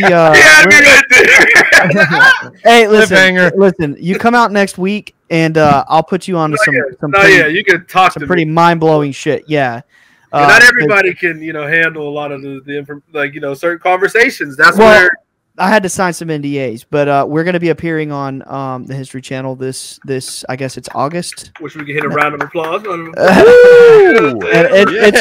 It's gonna be pretty insane. If I'm we're not really supposed to go into like what it is or the nature of it or anything, except for we will be appearing on it, and we'll have some pretty enlightening conversations if we end up seeing you out this way next week, and it'll be a blast. But I want to hear more about what it's like being in the industry. Like a few months ago when we first talked on the phone, you were kind of telling me some really cool stuff about like things you've witnessed, some pretty like shady stuff in the industry. I know you probably haven't seen like extremely, Oh no, man, I've seen it all. But I'd say doing this stuff professionally for like the last 8 years now. Wow. From getting my first placement, like album placement with Ty Dolla $ign on the Beach House EP. It's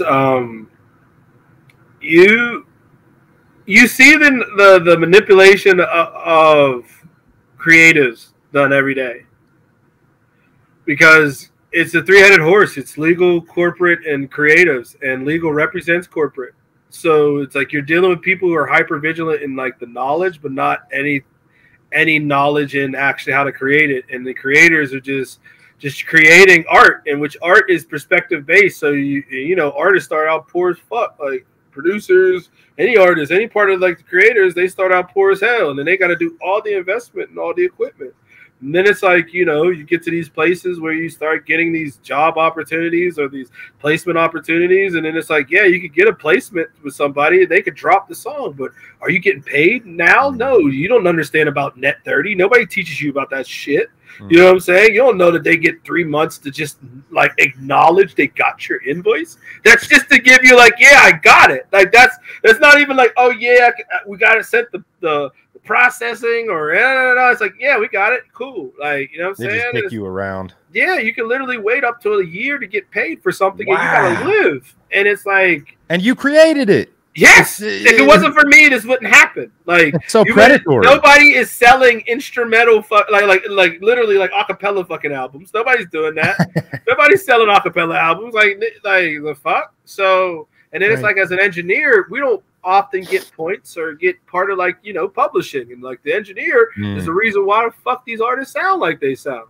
Literally. You know, it's there's a difference between somebody who really know how to engineer and then like somebody know how to hit buttons. But it's like there's a lot of people that get taken advantage of, because it's like, dude, like, man, like you could be somebody who has value or somebody who just selling beats for nothing, and it's like they'd rather go for the guy who's going to take nothing and then fuck him over and then put him in a little place that you're part of my team. We're going to pay you nickels and like you're going to be fine with it. And everybody else is over here trying to get into these circles, not realizing these people ain't getting paid shit either.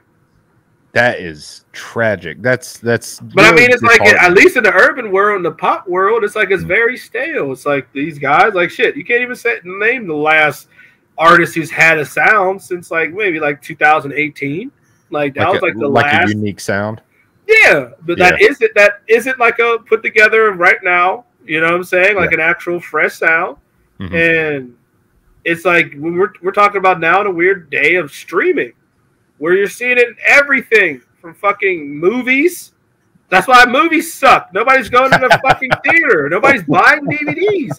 Nobody thinks music sucks. Nobody's buying albums. You're just streaming it. Streaming. And even streams, what the fuck? You can get 1 billion streams and not get $1 million. How the fuck does that happen? Yeah, it doesn't make sense. Where's the math in that? And like, and this has been going on since 2016. We're almost at 10 years. You know what I'm saying? And it still hasn't had any type of change. And they've raised the fucking shit on everybody. And they've raised the stipulations on how many digital download, like spins it takes for a digital download. Like it's 1.7 songs uploaded to Spotify a day. It's 1.7 songs a second uploaded to Spotify. A second? Yes. 1.7 songs a Holy second. Shit. And that's just Spotify, bro. Whoa. So that's so unfathomable. Like, how does an artist even compete? Yeah. That's just one. Yeah. We're not even talking about titles or Apple Musics or YouTube or anything. We're talking about just one platform. And it's like, it's granted there's certain places where creatives can kind of make money, but it's like, dude, you're at a point now where you have to be the whole fucking management. You do, yeah. You have to do everything for just somebody to try to do whatever. Like, for somebody to even see you, for somebody to even hear you. So, okay, good question then. How would you, like, just advice? Now I'm asking you for some professional producerly advice. Let's say we have this band, right? Twice Born. Mm-hmm. And now we're very lucky we have the podcast to help us get it out there. But let's say we didn't. What would you recommend for us to get some people? By the way, I just looked. We have like 295 monthly listeners on Twice Born on Spotify. Hey. That's what I'm talking about. I'll take that. Hell I didn't expect that. I don't look. But that's amazing. That's cool, right? But you know a lot of people, even if it is like small. You know a lot of people. It's going to face with people. You're in contact with a lot of people. You know what I'm saying? And don't be afraid to use these places like these TV shows and shit to just throw your ideas into there, throw your band out there, wear your shit. Because when you're Twice Born, you're like, it's like you have to wear your Batman suit, bro. So you're gonna have to put that shit on at all times. And you know, you could send it to your boy Rick. I'll start posting that shit. It's just start going 1 + 1 equals shit. like, you know what I'm saying? Yeah, damn right. Like, that's what we're supposed to be doing. That made me smile.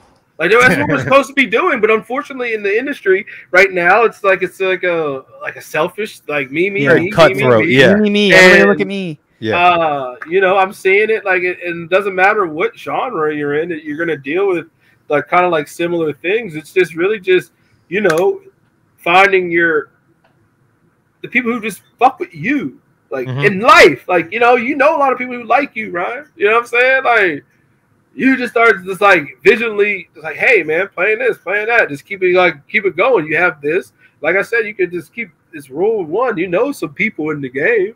Like shit, fuck it. Start working with other people too. That comes at help too. You know what I'm saying? If you could like, no, I'm just saying like making songs, like shit. But do you like, scream? Yes, I'll send you some shit that like is like our post-hardcore band. It's like I do the screams. I'll do like background singing and shit like that because like me and him co-write songs and shit like that. But I do all the screams, like, and the shit's tight. I'm getting better at it. I've heard honestly, it is good. I've before you had announced Fall of Forever. I don't know if you remember, but that day that Tom was with me at my dad's house, and you had. I got your number that day, and you sent us some samples. I don't know if this is Fall Forever or if this was more like. No, that was just me, just like experimenting. Well, that shit was good. The sound of like, hey, I'm getting back into this because it's like, you know, I haven't made it since I was in high school, but you know, I'm not gonna run away from my knowledge on how to make fucking music. Like For shit, sure. You know what I'm saying? I know how to do it at a professional level. It's like it just took me a little bit to get back into it, but where stuff where we're at now. Oh man, it's completely different. I just said to Tom some stuff. He's like, dude, this is. I'm like, yeah, like if you, I'm a student now. Like, there's a reason why I got to being Diamond is because I'm an information whore, and like I'm gonna go study the shit and figure out how to make it sound like how it's supposed to sound. Like, that's exactly what I had to do. I watched probably 40 hours or maybe more. Bro, I still watch YouTube University type shit, bro. And go look up any song that you like. Go look up who mixed it. I bet you any money they have at least 40 fucking videos of them fucking saying some will whatever that they do. And like, yeah, bro. What? You know Joey Sturgis? Mm-hmm. I watched. Dude, Dave Benitez. That's how I got get better at fucking screaming shit. I hit that nigga up on Instagram. Oh, for real? Damn fucking right. Hell yeah. You think I'm if I need I watched his videos too. You know what? I'm subscribed to his fucking YouTube, the Scream Vocal Institute, shit like that. Yes, that's exactly. Like, I showed Ryan whenever I was like, dude, okay, we're doing this band. We don't have anybody to do the screams. I guess I'm gonna do it. And I was showing him videos from that guy, Extreme Vocal Institute. That guy knows his shit. He's great. He's great. He be on the road with motherfuckers and shit like that. Yeah. And you know, so I started watching his video. Joey Sturgis, I've been copping some of his plugins and shit like that. Howard Benson and all the motherfuckers. Like, Howard Benson, yes. Like I'll go into like the deep dive of like everything and just trying to get into how to make shit sound better, because the reason why I even got it where it's even at where it's me and Baby Eve as a two-piece is because I can't wait for people. I had other people like homies that are guitarist homies and shit like that, and it's just like they send you some loops or like some guitar riffs and shit like that, but it's like, dude, are you like you're only sending me like 2 parts or like 3 parts? Like, come on, bro, you got 5 and you got like, you know what I'm saying? Like, you can't switch up the progression a little bit. Like, we're like me and Baby E stuff. Like, I'll be switching the progression up like 5-6 times.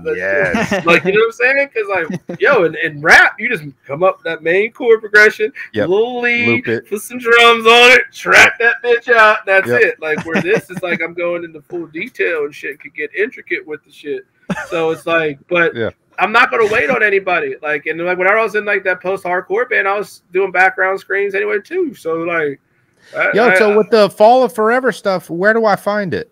We ain't even out yet. We finna drop our first shit. Like, we literally just like, you know, we're in the mixing process, and I go back to LA probably in like I said, next like 2 weeks or so maybe. So like we're figuring out, like I got a call while we're on here with Bash. Shout out my boy Bash CB4 Co on Instagram. Shout out all like my big videos and shit like that. He's gonna shoot our first video. So we're like waiting on like to get that done, and we're gonna just hit everybody over the head probably within the next month or so. I'd say I'll be sharing that, man. I'll do the little bit of help that I have to offer. I will be sharing that. Realistically, the end of June is whenever you're going to get all that stuff. But we're doing everything the right way, man. Like, really making stuff that means stuff. We're writing about real life shit that, like, you know, how I was talking about, like, the music industry shit. Like, if you want to be a rock star, dude, that comes with a lot of shit. You know what I'm saying? Like niggas really be living that shit, but it's like, bro, that comes with a lot of stuff. We're teaching people, like, I have a song called, like, it's called Displaced Anger. And it's like, how else do you get displaced anger? By having disassociation. And it's just like, that's why we get into the other stuff. Because it's like, you know, the saddest part, like, I'll never be enough. The second time around won't be so rough. It's like, yo, like it's like my mom said that to me, and it's like, yo, it's kind of crazy. I'd like check her about it. Like, what do you mean? What's different about right now? You know what I'm saying? Like when they become grandparents, it's like, it's cool. But like, what, are you changing the actual like idea, or like what's so different? Because this is the reason why I have displaced anger, is because like this unrealistic expectation of life, and then I'm chasing this whole thing of where I have this imposter syndrome, and I'm just always chasing the fucking carrot, and like, what is enough? You know what I'm saying? And then as an adult, I didn't feel fulfilled until I became a parent. Like, yo, damn, I understand what is enough. But it's like, we have to start talking about this shit, because if not, they just think we're out here just doing all whatever. But it's like, yo, these motherfuckers over here hurt. Just because we have Instagram, you think it's all great and grand and shit like that. Like, bro, motherfuckers really be going through some shit. Don't matter if I am Ricky P or not. We're all going through the same fucking shit.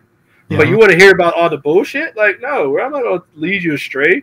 Like, I feel like I got lied to by all the people, like, you know what I'm saying, I was listening to and shit like that. They weren't, they were letting us know they were feeling shit, but they weren't like being vulnerable. They weren't talking about what they were going through. They were just talking about maybe the positive. Yeah, exactly. They weren't telling stories. It's the propaganda that gets the fucking the people that need to be led. You know what I'm saying? It gets the sheep, and it's like, man, I don't want to raise sheep. I want to be able to give motherfuckers the right shit, and that's what the Follow Forever stuff we be making. We really be making music that you get to know me. You get to know Mackenzie. You know, it's not just Ricky P. That's not like, you know what I'm saying, when you get Ricky P, that's that urban cool shit, all that stuff. This is real life stuff. This is stuff that like I teach my son, or like we're having these type of conversations. I talk a lot about enlightenment. Shit, I have a whole song, like I'll send it to you, and it's about it, like me. Please do. It's literally about your dad, like the video of me watching your dad, like, you know, get, you know, or how a normal person, or like a regular person in regular civilian, like, you got visited by these hordes. Like, I literally made a song about, like, you know, and like Tom breaking that shit, and it's just like, dude, like, do you believe me now? You know what I'm saying? Like wow. What does it take to believe me? You know what I'm saying? And like, I feel like that's how I've been my whole life. It's like, damn, like, I can put it all on your face, but do you believe me now? Like, you know what I'm saying? Like, I can't wait to hear that one, man. And it's, yeah, bro, tell me what you're thinking when you look up to the sky, see the constellations when I look into your eyes. Like, feel it in the air, that you know that they arrive. I'm breathing heavy. They will let me. Like, come on, bro. Like, I can't wait to hear that shit. Oh my god. Like, it's one of those things, but it's like, it's the truth. And then like, even when I'm screaming, like I'm sitting there saying, I'm not blind. The age of Aquarius is now upon us. And it's like, yo, it's like, we're at a point in life where it's like, dog, like it's either you're gonna know or you're not. And it's sad when you have all these things at your fingertips, like that you won't believe me. Like, you know, right there. It's right here. Like, what else do I have to do to make you believe that there's another way besides what it is given to you? And that's what that song is like, it's literally after like me talking with Tom, him sending me these videos, and like, it's like literally about that. Yes, no, it's if I literally told you, like, tell me what you're thinking when you look up to the sky, see the constellations when I look into your eyes, feel it in the air, that you know that they arrive. I'm breathing heavy. You know, your dad's like, I'm breathing. He's like, you know, that video is like, damn, dude, what an honor. Like, you know what I'm saying? Like, my dad's gonna like that. Bro, it's like, it's. Then I said, try to relax, grab my hand, just hold on. We've been waiting for this moment. Dude, what an honor. Long. Like, bro, like, you gotta come out to North Carolina, bro. Motherfuckers really be like waiting for that moment when there's just like this weird precipice of information, or just like the bullshit that they like finally, like, it just dawns on them, like, oh, I can take myself out of this bullshit, and it's like there's actually some other viewpoint of life. And but then there's so many people, like, we've even seen there have been people around the you know, the Bledsoes, not to name any names or anything, but you know, the beings, the light beings, they'll appear and they'll literally like avert their eyes, because it's like, this is challenging everything that I know. And so like, do you believe me now? Exactly. Like, you know what I'm saying? Exactly. Like, people have seen it and then looked away because they don't want to be like, oh, you told me so. Yeah, it challenges everything that they think they know, and all of the faith that they've invested in this or that or the other, and they see it and they're like, no, dude, that's some heavy shit. That's real shit. It happens all the time too. I can't wait to hear that, bro. You no, got a sample I can you text this to me now? Yeah. Okay. What do you mean? Like, Let's go. Ryan, you better send that to me. Oh, yeah. I mean, like, Ricky P's coming through, bro. Yeah. Oh no, for sure. Hey, And by the way, Ricky, our 6-song EP is gonna come out this month. Oh, bro. 2 weeks from Friday. You gotta let me know when the first single's coming out. Send me the video shit so I can post it on my page. We got 2 singles out. We got 2. They're out. Send me shit. No, you gotta hell yeah. it. We'll send like the artwork and shit like that, like how you guys post it, so I can post it. You know okay. Hell yeah, dude. Appreciate that. Audio came through. Yo, something interesting that you mentioned earlier was like how to set yourself apart as a producer. Like there's so many producers out there that just kind of throw something together and put it out and whatever. And then you also mentioned you're kind of a bookhead. You read a lot of books. Yeah. Have you read Rick Rubin's newest book? No, I haven't. I think Rick Rubin is a very interesting person. He's very like, you know, I would say the product of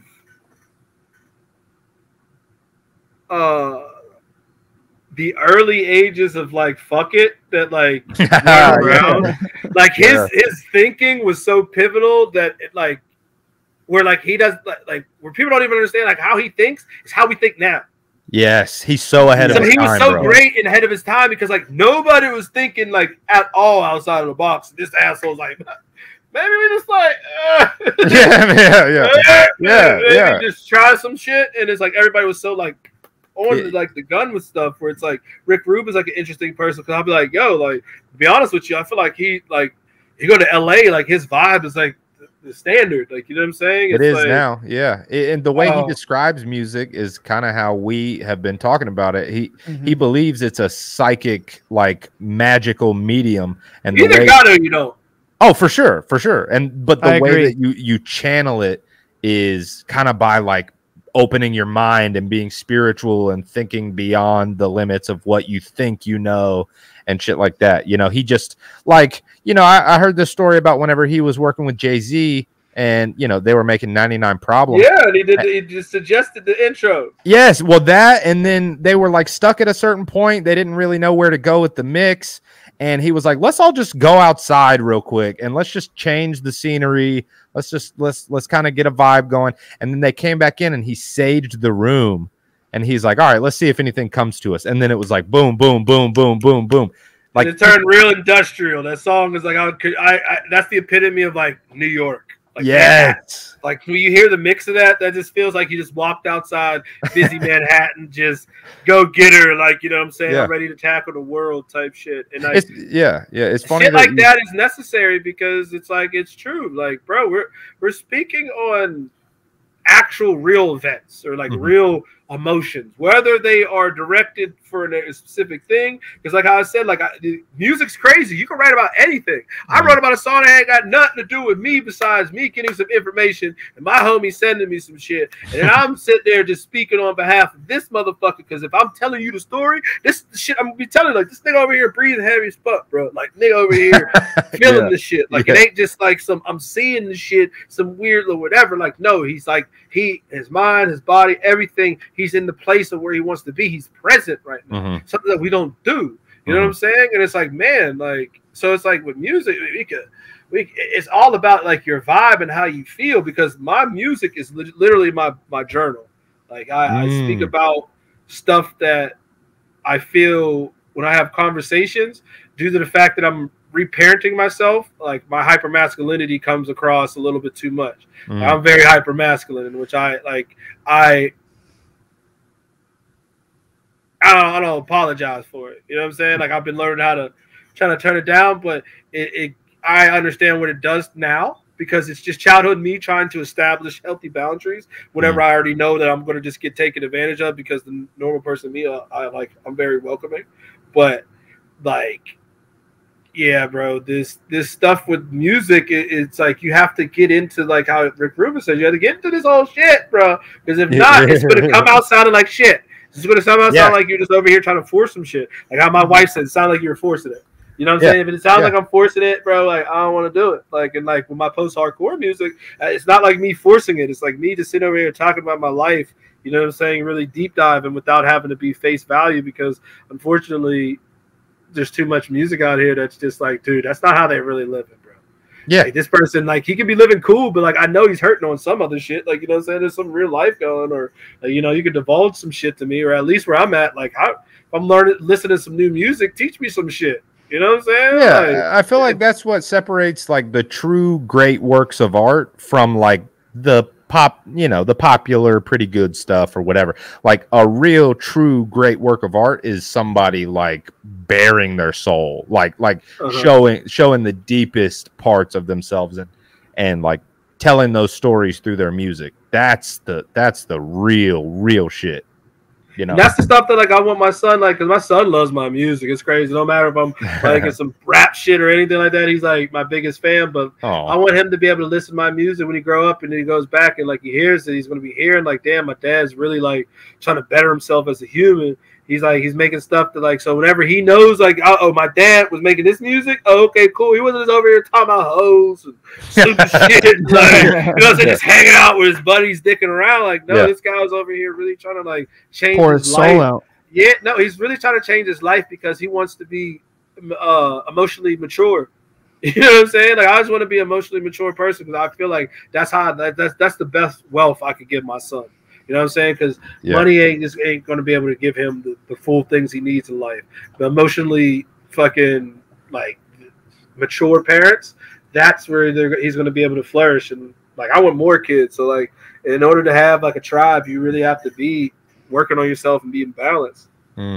Yeah, no, that's gonna.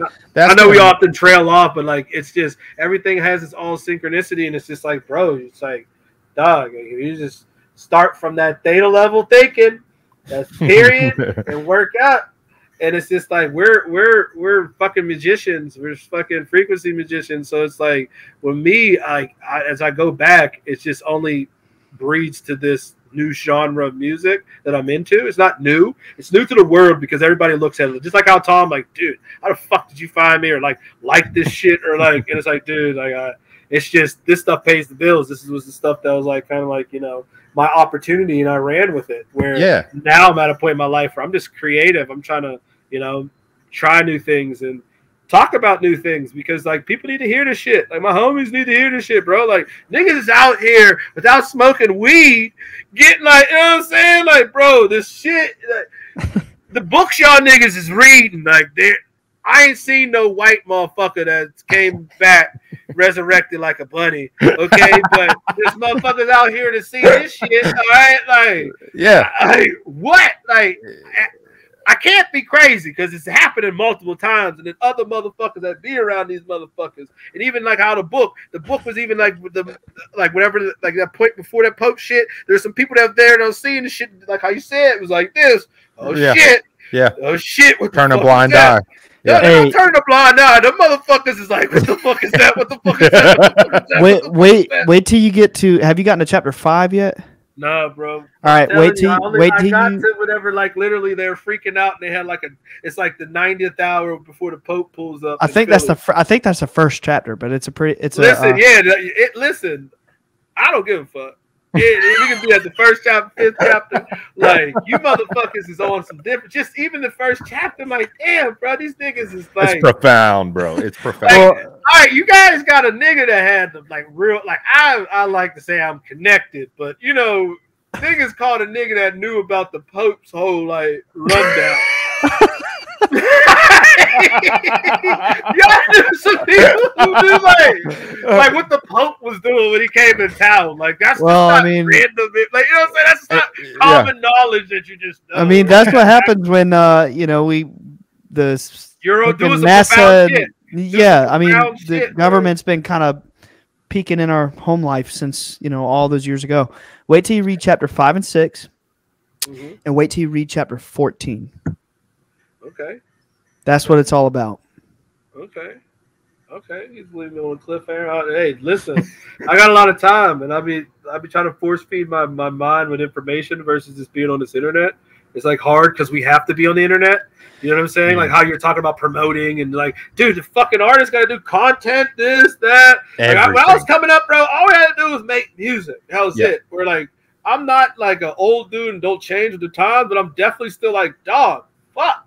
I'm doing all this hard ass shit. I gotta mix the shit, make the shit, do all the shit, write the shit. And then you mean I gotta jump around in front of this fucking camera? Not even in front of you, like in front of this camera? Like, I don't know how to use this. You gotta do everything. It's not just one thing anymore. You have to know how to do every fucking thing, everything. Bro. And it's like, you do. Fuck. Like, you gotta be your own manager, your own producer, your own lawyer, your own everything.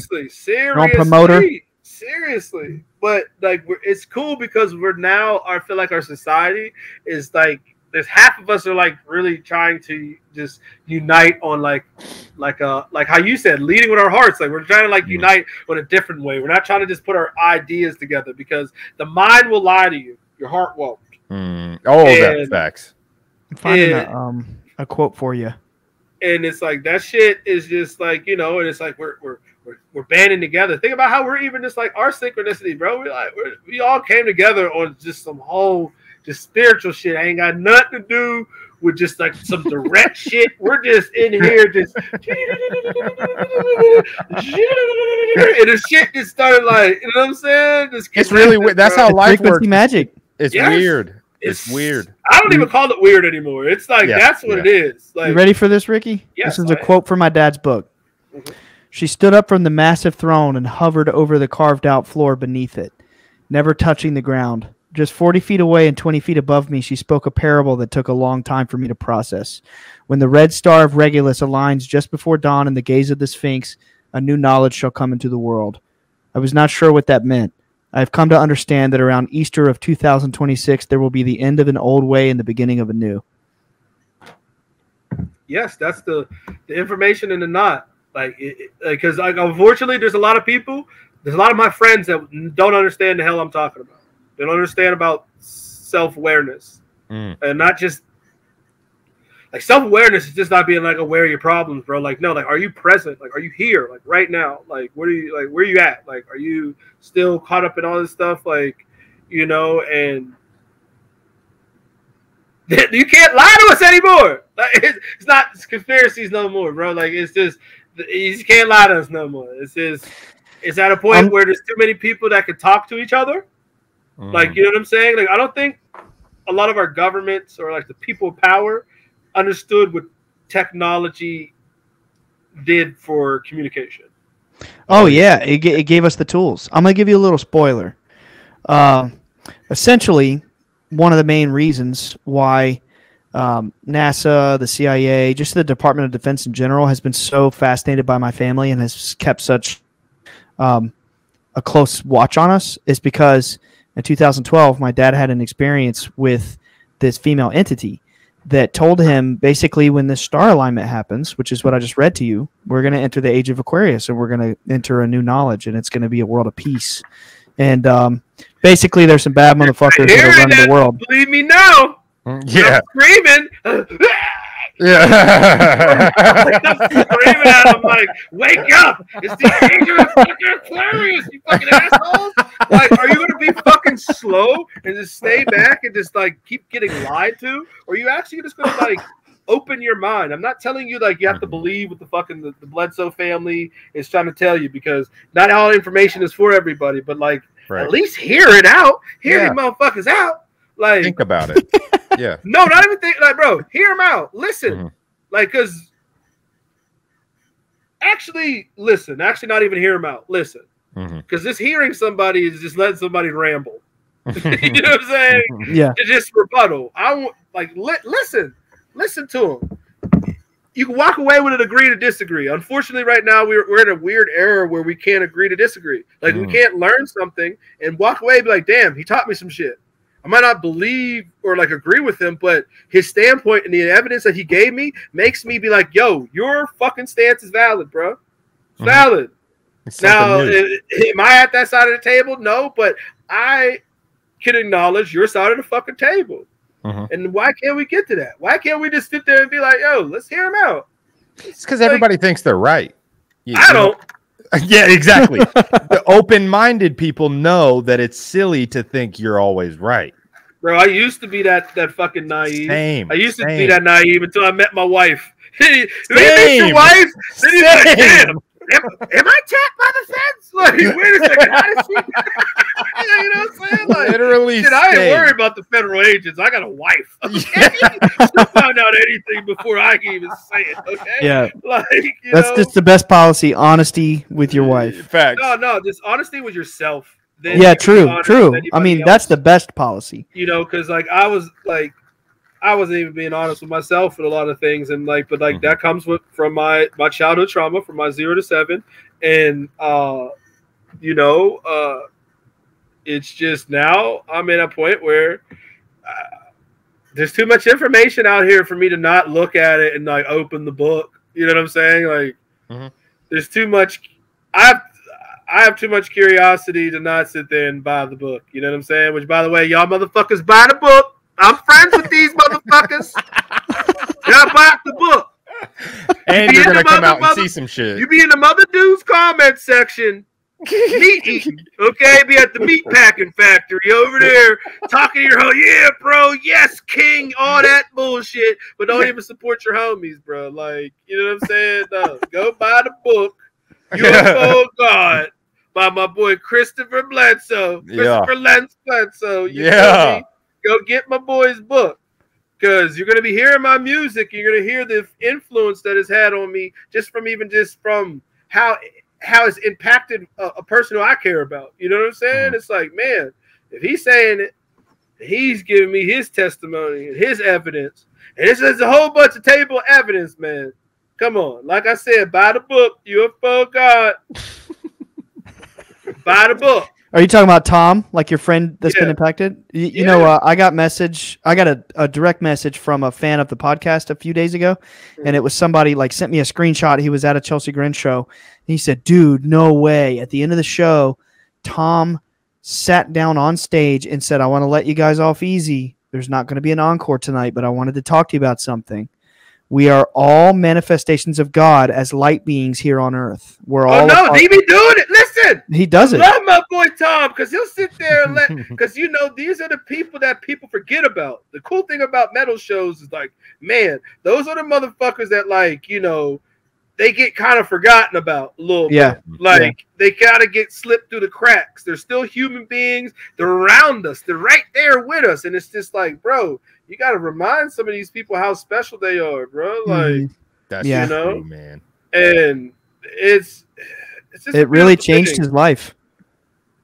Shit, bro. It's already been changing mine, and I ain't even met you motherfuckers yet. But that's when you know it's real. That's when you know something like, Hey, we're gonna have to change that, bro. I don't know. I don't listen. There's certain things. I don't believe in coincidences. Oh yeah, that's I have deja vu all the time, so I already know this is like some type of looper. But it's like things happen for what I'm saying, for the purposeful reasons now, at least in my life. There's a lot of things like I wasn't looking at the patterns, but it's like, man, like this shit, there's a reason. There's a reason why I'm like over here questioning things. That's the reason why I'm reparenting myself. Like, you know what I'm saying? Like that's how we changed. Like, just changing generational trauma isn't just like, oh, I'm not gonna do what you did. Like, nah, bro, we got to do all these shits. We got to do this work. We got to challenge our minds. We got to challenge the perspectives of shit. And like, really do it with the pureness of heart. You know? I feel like that healing the generational or the childhood trauma thing it's probably a big key to opening up to spiritual concepts, like opening up spiritually and kind of becoming your higher self. Like, I think I almost feel like it's a hard barrier. I mean, not to say you couldn't do it without doing that necessarily, but I think it is a very important step or key into opening up your consciousness to these sorts of things. Damn right. Damn fucking right. Sorry, I'm rolling this joint. No, yeah, it's all good, son. It's all good. Yeah, that's also a key right there. That's another little shortcut right there. Oh yeah. Shit, man, you make me want to join you. Sorry, man, I got my anxiety of past trauma. Makes me still have to smoke the marijuana. I hope that is all right. Of course. Yeah. doesn't get the episode banned. No, Nah, that's man. that's not. It's and dude, if it gets banned on YouTube, I mean, it's an audio we've had show. a guest. Yeah, we've had a guest before on camera smoke. Did we? Oh, we did. It was our first guest. I'm gonna be in solidarity with you, Ricky. So, fuck yeah! Don't leave me out. Let me in. Yes, sir. Let me in. While I'm in the dungeon. in the dungeon? No, in the real life cellar, man. The basement, man. Hell yeah.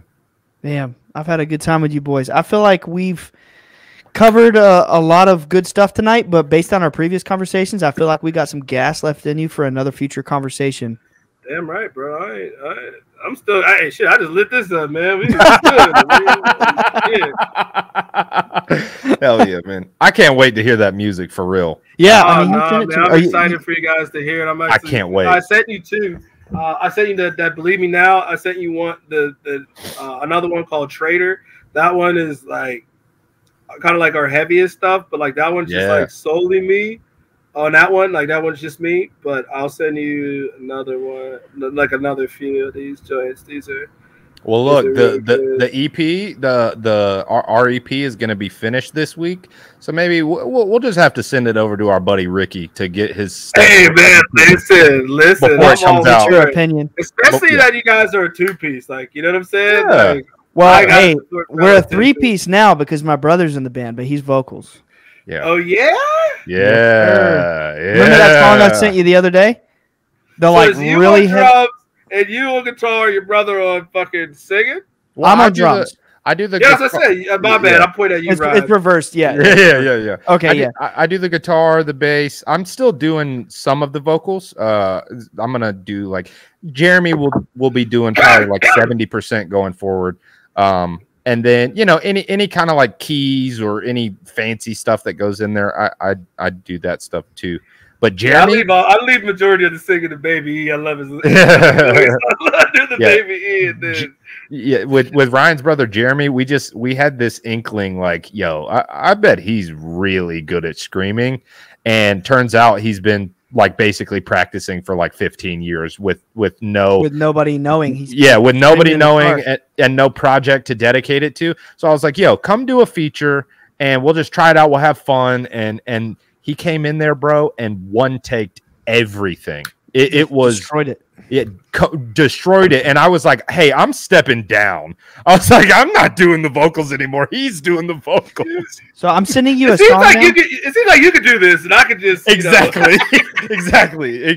I was like, I'm sending you a video. It's a video because the song is short, and I just screen capped a Google Drive file, but it's the song. I'm sending you the song that we just recorded with my brother, which is the first song that he was like on it the whole time, not just a feature. So this is Nick and Jeremy. You're gonna hear both vocals, but this is this is what we're working with, and we can regroup on that. And I'm definitely gonna be listening to your stuff tonight, and then I can't wait. We'll be giving you definitely got to forward it to my boy. Man. Yes. Oh, absolutely. Yeah. Oh, yes. No doubt. I'll listen to it immediately. Yeah, I wish we could have like a freaking. I wish it would like a listening party, but it's not out, so that would. Yeah. It's all right. It's all right. You know what I'm saying? It's all right. But no, thank you guys for having me, bro. Thank you, dude. This was so sick. It's been a blessing. Likewise, and I'll definitely keep you updated on our what I'm saying, if we make our way through North Carolina. I think my wife would be definitely interested in doing so because. We're not going to be rushing anywhere. So yeah, if you do more family road tripping, so that's what we're just doing right now. We'll show you a good time. We know all the fire spots in Fayetteville for food too, so we'll take care of y'all. No worries. And I live 2 hours away, so just like I know you're going to be on a road trip, and it's probably going to be a lot of like spontaneous. Oh no, if we're coming, I need to get the experience. I can't just. Well, I'm just saying, give me like, if possible, give me like a day or two in advance. Oh no, yeah, give you a little heads up. Just a little bit of heads up. Yeah, a little bit of heads up. Hey, we're over here. What are you doing? So that I can get over there. You see what I'm saying? Yeah. You feel me? Sure. Hey, it's been a blessing having you on, man. Well, man, thank you guys for having me. Thank you for having me, man. It's awesome. Thank you for having us. Talk to you guys more. And dude, yeah, definitely got to do it again. I mean, everybody, are we in agreement? We got to do it. Hell yeah, you kidding me? Yes. Hell yeah. Okay, cool. This one would come out in June, but I'm feeling like we might want to pump this one out. Hey, dude. Hey, whatever you want to do, man. You can. I'm all for it. Literally all for it. You know, I love you guys. I think we release it early as possible. Yeah, so pump that it out. We can juice. Anybody that listens to this will hear about his music. His music, and But plus your project too. Come on. Oh now. yeah, for sure. Now. We do enough of that on the show but already. we push our own stuff. Yeah, we want to push your When's stuff. the official date? Oh, it's the last Friday of this month. So the official date is May 26th. The full May EP will be out. Yeah, the full New EP out. It's called Get my boy shit. It's called Mythos by Twiceborn. Boy, these niggas got the good names. Twiceborn is like a fire name. I appreciate it, man. Fuck. I appreciate it.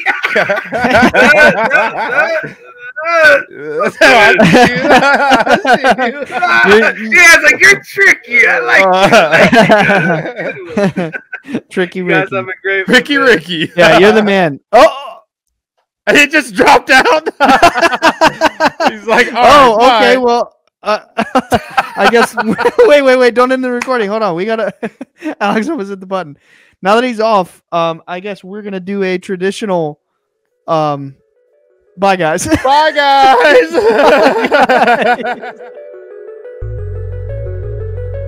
Thank you so much for watching. If you want to see more, check out our other videos. And before you go, don't forget to subscribe.